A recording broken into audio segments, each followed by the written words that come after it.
ओम शांति।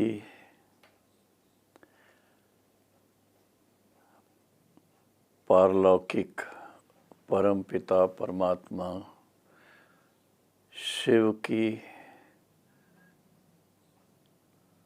व अलौकिक पिता ब्रह्मा बाबा की, बाप दादा की प्रिय संतानों, प्रजापिता ब्रह्मा कुमारी ईश्वरी विश्वविद्यालय के सभी निमित्त टीचर्स, सहयोगी भाई तथा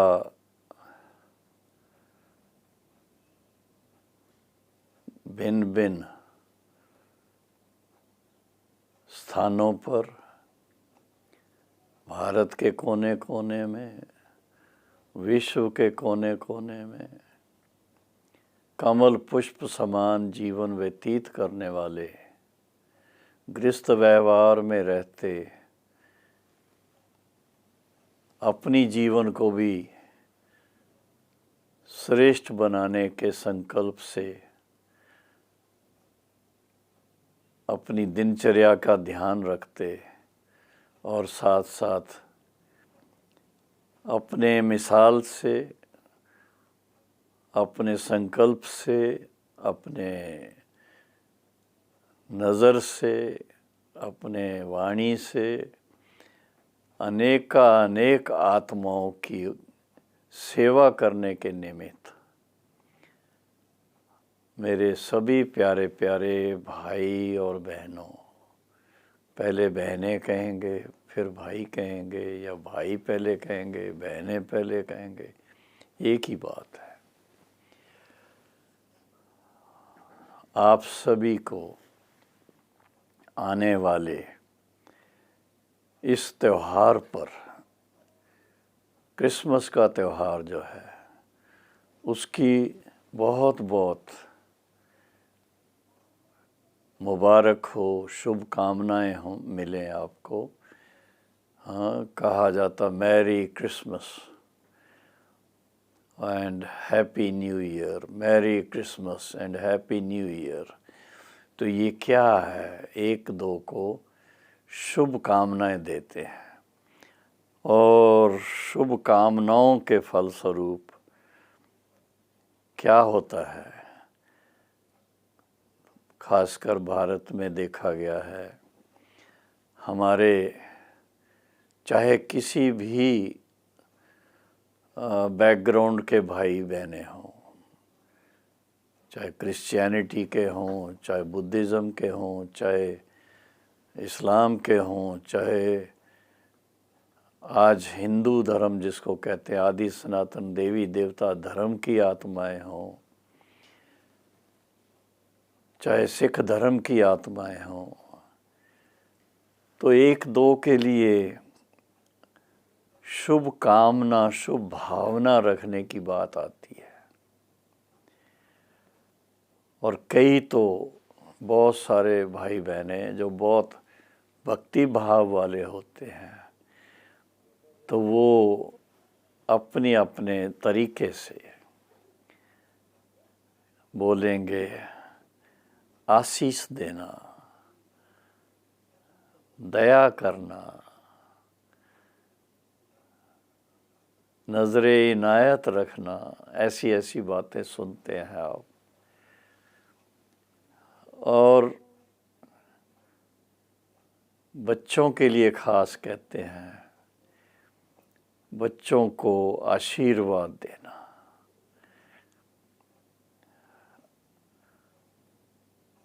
ये खास जो भी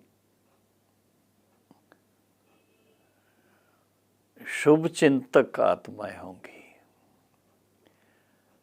जिनका चिंतन जो है वो शुभ है,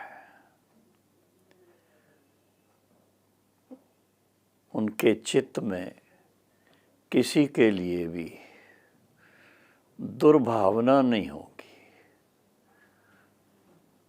सबके लिए शुभ भावना होगी,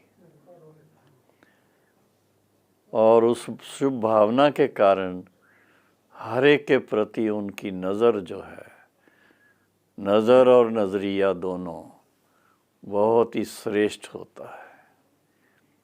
तो ये बात खास आज एक ये विषय मेरे सामने आया है कि शुभ चिंतक स्थिति क्या होती है। शुभ चिंतक स्थिति उसकी रह सकती है, पहली बात, जिसने अपने आप को पहले पहचाना हो, सेल्फ रियलाइजेशन की हो, और उसको पता चले कि मैं वास्तव में क्या हूँ और अपनी उस स्थिति से कैसे दूर चला गया, और अपने प्रति पहले तो शुभ चिंतक होना, अपने लिए शुभ चिंतक होने का जो एक छोटा सा मंत्र है, महामंत्र है, वो है कि अपने स्वधर्म में स्थित होना। ये जानना कि मेरा स्वयं का निज धर्म क्या है।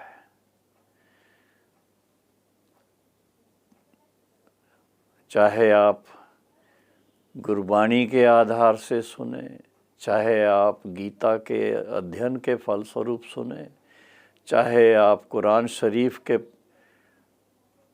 पढ़ने के फलस्वरूप सुने,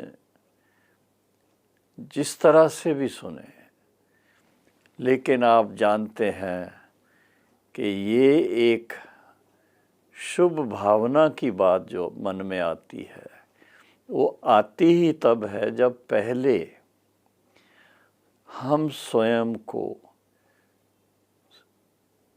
समझने की कोशिश करते हैं, हम कौन हैं, और फिर समझ में आता है हम इस शरीर के अंदर परम पिता परमात्मा की संतान आत्माएं हैं, और हम आत्माएं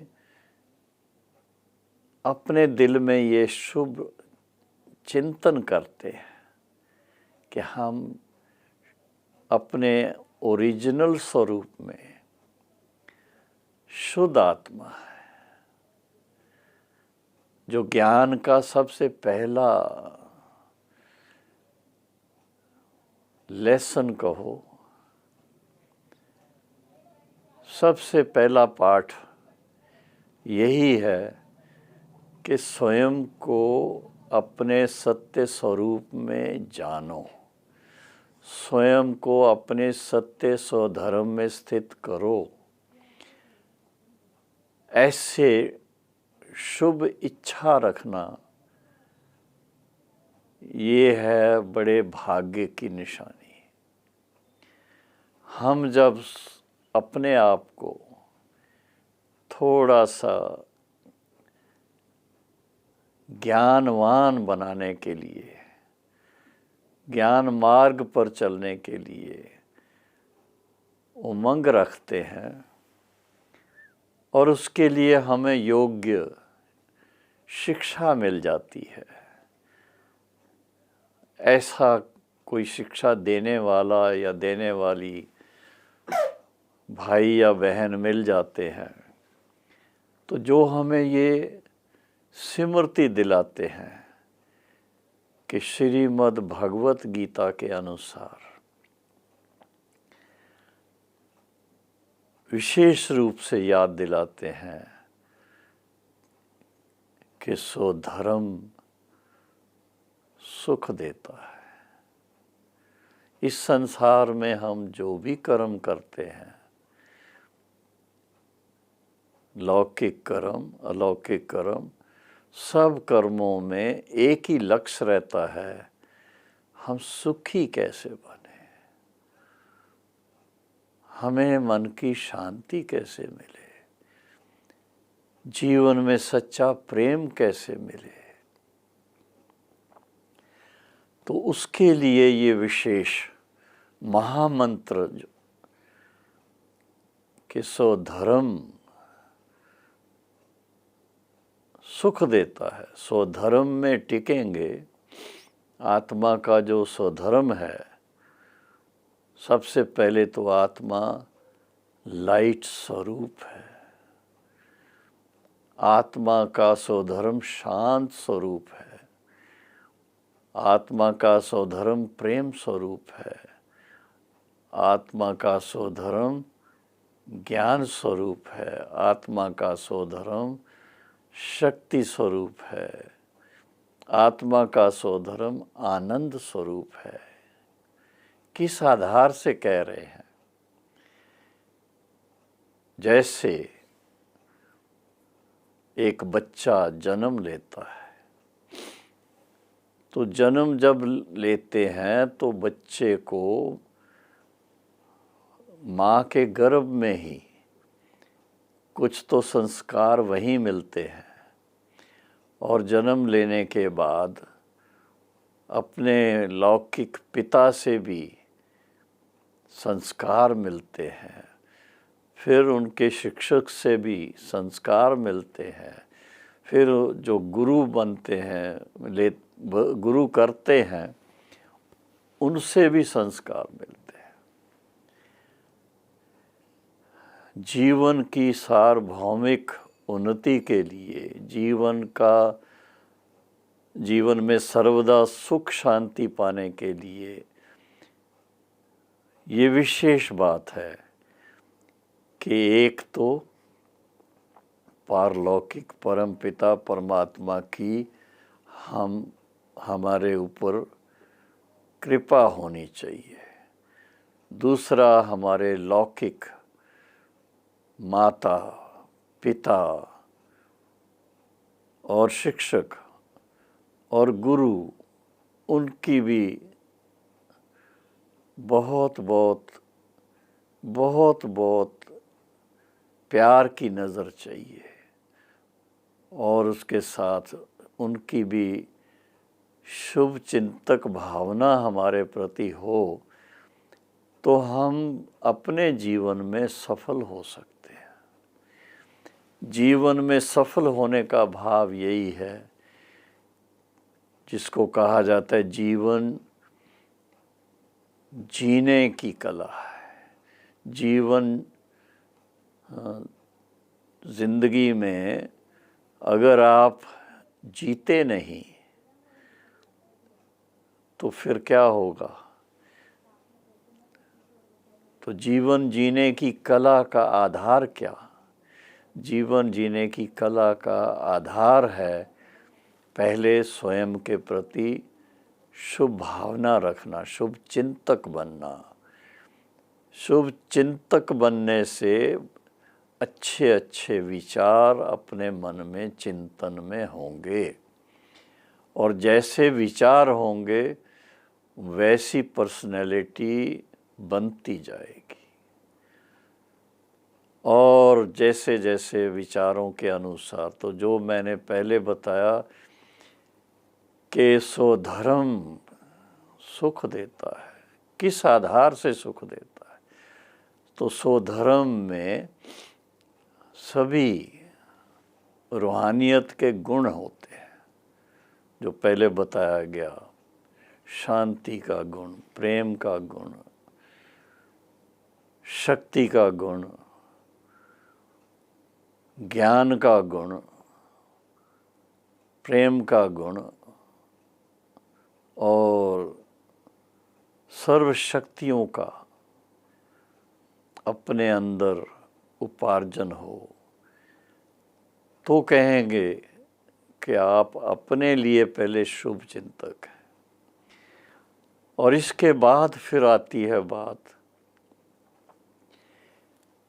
कि आप अपने परिवार के प्रति शुभ चिंतक हों, बच्चों के प्रति, माता पिता के प्रति, भाई बंधुओं के प्रति, अपने बेटर हाफ जो है युगल के प्रति बहुत शुभ भावना होनी चाहिए। इस बात के लिए तो भारत में भिन्न भिन्न प्रकार के त्यौहार आते हैं, और उन त्योहारों पर देखो वो कैसे शुभ भावनाएं प्रकट की जाती हैं। रक्षाबंधन का त्यौहार आता है तो कैसे बहनें भाइयों के प्रति शुभ भावनाएं रखती हैं, और फिर इसी तरह से दूसरे त्यौहार आते हैं तो उनमें भी वो भी त्यौहार आता है जब बहनें व्रत रखती हैं अपने पति के लिए, ताकि बहुत लंबी आयु दाम्पत्य जीवन की होनी चाहिए। उसके लिए खास विशेष एक दिन आता है, व्रत रखते हैं।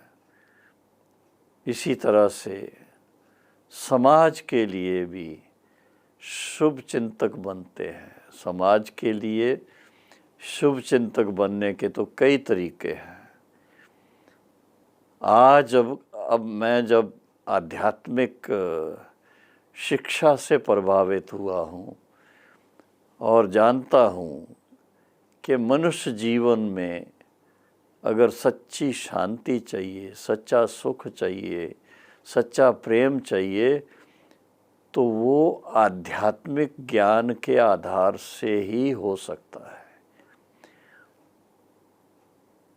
कई भाई बहनें, कई ऐसे महानुभाव हमको मिलते हैं जो अपने जीवन के पुरुषार्थ में, चाहे उन्होंने कोई भी मार्ग अपनाया हुआ हो, लेकिन अपने उस अनुभव के आधार से जो उनके जीवन में श्रेष्ठ अनुभव होते हैं, जो उन्होंने श्रेष्ठ शिक्षाएं प्राप्त की हुई हैं, जो उन्होंने श्रेष्ठ अभ्यास किया हुआ है, जो जन जन की सेवा करने के फलस्वरूप उनको जो अनुभव प्राप्त हुए हैं, और उस अनुभव के आधार से जब वो दूसरों का कल्याण का सोचते हैं तो वो विशेष कहेंगे कि ये सब के प्रति शुभ इच्छुक है। शुभ इच्छुक बनना, शुभ इच्छा रखना, ये बहुत बड़ा गुण है, क्योंकि इसी के आधार से शुभ चिंतक बनेंगे। शुभ चिंतक बनते हैं तो जिसके फलस्वरूप कोई ना कोई समाज की सेवा का नया कोई प्लान बनता है। प्रैक्टिकल देखते हैं हम, कई बार ऐसा होता है अपने जीवन में, ऐसी घटनाएं घटती हैं जो हम उस समय तो समझ नहीं पाते ये सब क्या हो रहा है, क्यों हो रहा है, लेकिन देखा गया है, जैसे हमें स्वयं के इस आध्यात्मिक जीवन की यात्रा में बहुत सुंदर अनुभव हुए हैं कि अगर किसी की तबीयत ऊपर नीचे हुई तो माता पिता, बाप दादा ने बच्चों को, हम बच्चों को ऐसी आशीर्वाद दी, ऐसी शुभ भावना दी, ऐसे शुभ शब्द बोले, जिसको सुन करके हमारा चिंतन जो है वो बहुत ही शुभ, पॉजिटिव हो जाता। मिसाल के तौर पर अगर कभी तबीयत ऊपर नीचे हुई, बीमार हो गए, और बाबा से चाहे संदेशी के द्वारा हमने संदेश पूछा, तो बाबा की तरफ से ऐसा सुंदर संदेश मिलता कि जो भी बच्चों को अगर कोई तकलीफ होती है, बीमारी होती है, तो सेवा के लिए होती है, सेवा के लिए होती है, शुभ चिंतक बनने का मौका मिलता है। और देखा गया कि जब ठीक हो जाते हैं तो उसके बाद अपने अनुभव के आधार से कोई ना कोई नई चीज़ बनती है, नया अस्पताल बन जाता है, नई डिस्पेंसरी बन जाती है, नए स्कूल बन जाते हैं, नए कॉलेज बन जाते हैं, नई यूनिवर्सिटी बन जाती है, या तो नए सेवा केंद्र खुल जाते हैं। लेकिन वो किस कारण से होता है? जब अनुभव ऐसा होता है कि ये मेरे लिए जो परमात्मा की तरफ से ऐसी शुभ भावना के फलस्वरूप मुझे इतना उससे मदद मिली है, तो मैं दूसरों का भी भला करने का सोचूं, शुभ चिंतक बन कर के दूसरों के कल्याण के लिए भी कुछ नया करूं। प्रैक्टिकल में देखा गया है। इस तरह से मुझे तो अपने स्कूल टाइम से लेके बहुत सारी बातें याद आती हैं। ये तो भगवान की देन कहूँगा। जब हम स्कूल में पढ़ते थे तो हम स्वयं भी अच्छी तरह से पढ़ाई करते और फिर दूसरे भी कोई ना कोई, हालांकि कोई बहुत ज़्यादा लोगों की नहीं, लेकिन कुछ एक बच्चों को सहयोग दे करके उनको अच्छा पढ़ने के लिए रास्ता मिला। बाद में भले कोई स्कूल खोलने के निमित्त बन गए, कुछ भी हो गया। तो शुभ चिंतक होना बहुत बड़ा एक गुण है जो अनुभव के आधार से आता है।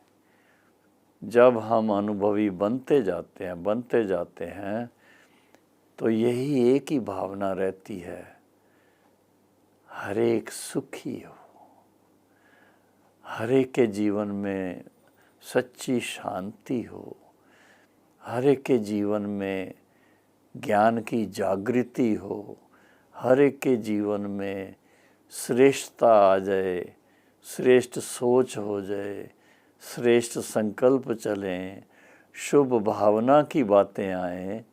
इस तरह की शुभ चिंतक होने के विचार आते हैं और उसके लिए फिर कोई ना कोई माध्यम सोचते हैं, कैसे किसी को इंस्पायर करें।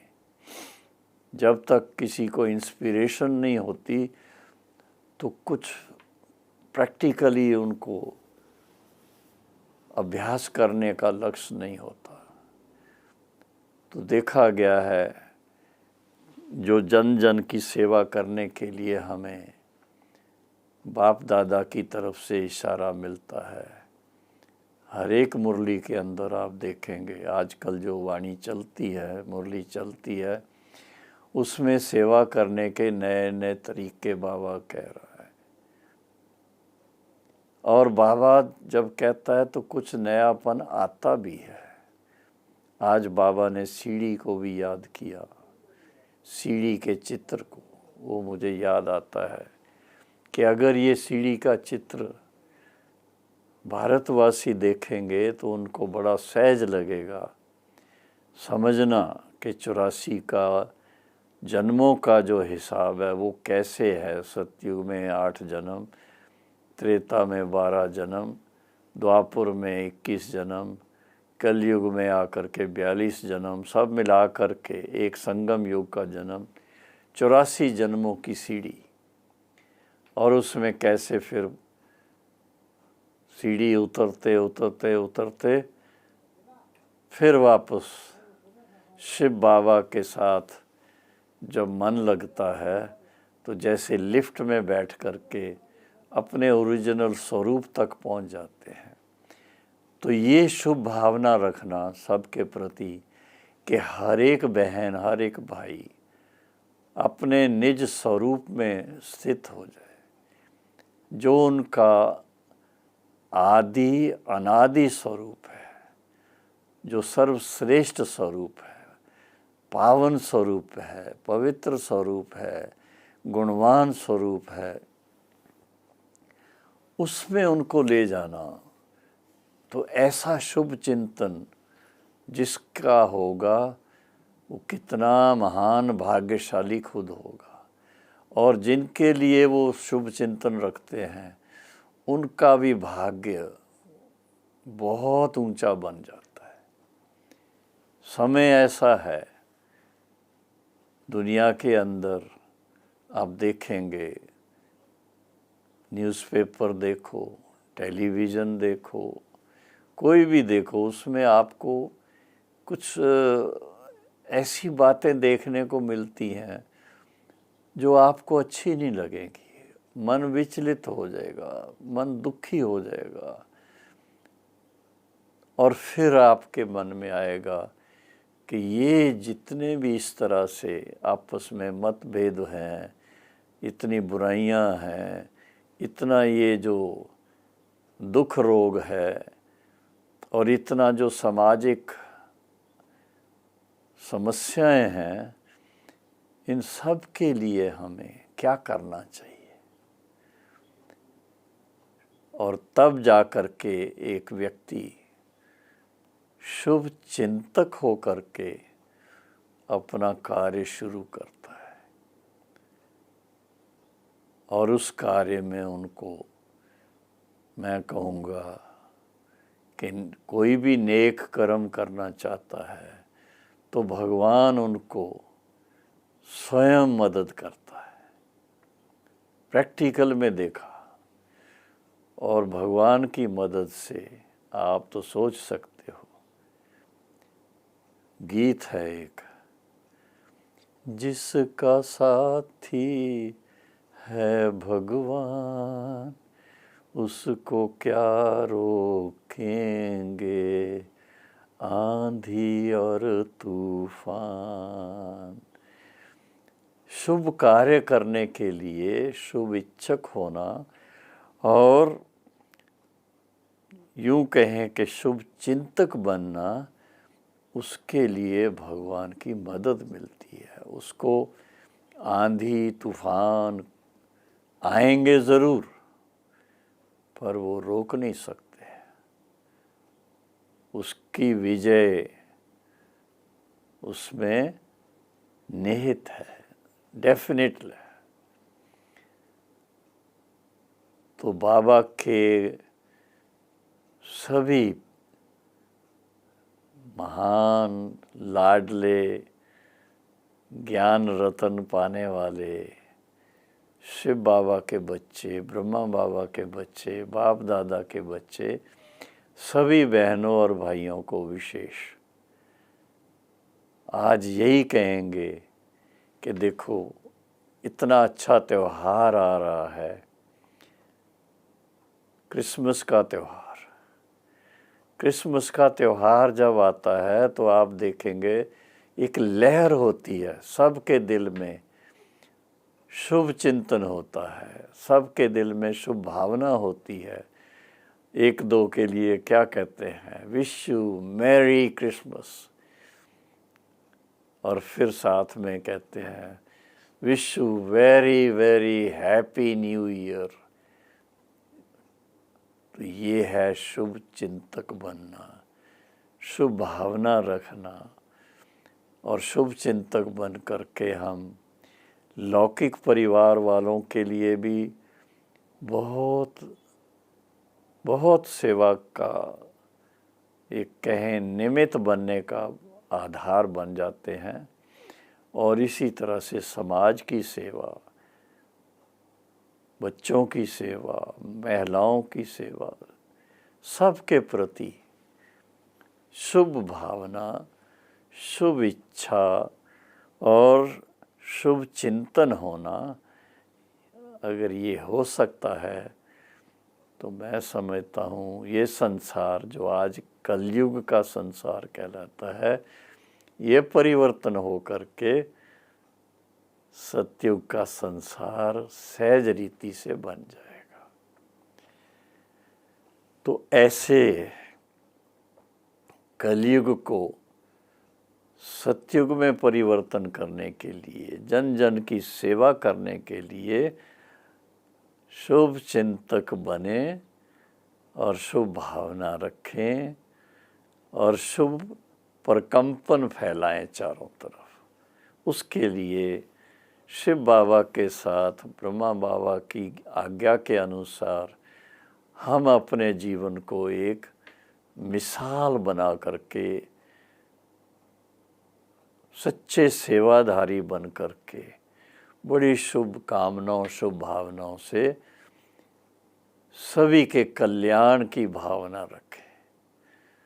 विश्व कल्याणकारी पिता के बच्चे मास्टर विश्व कल्याणकारी बन करके सेवा करें, तो ये संसार फिर से कलयुग से परिवर्तित होकर के सतयुगी संसार बन जाएगा। ओम शांति।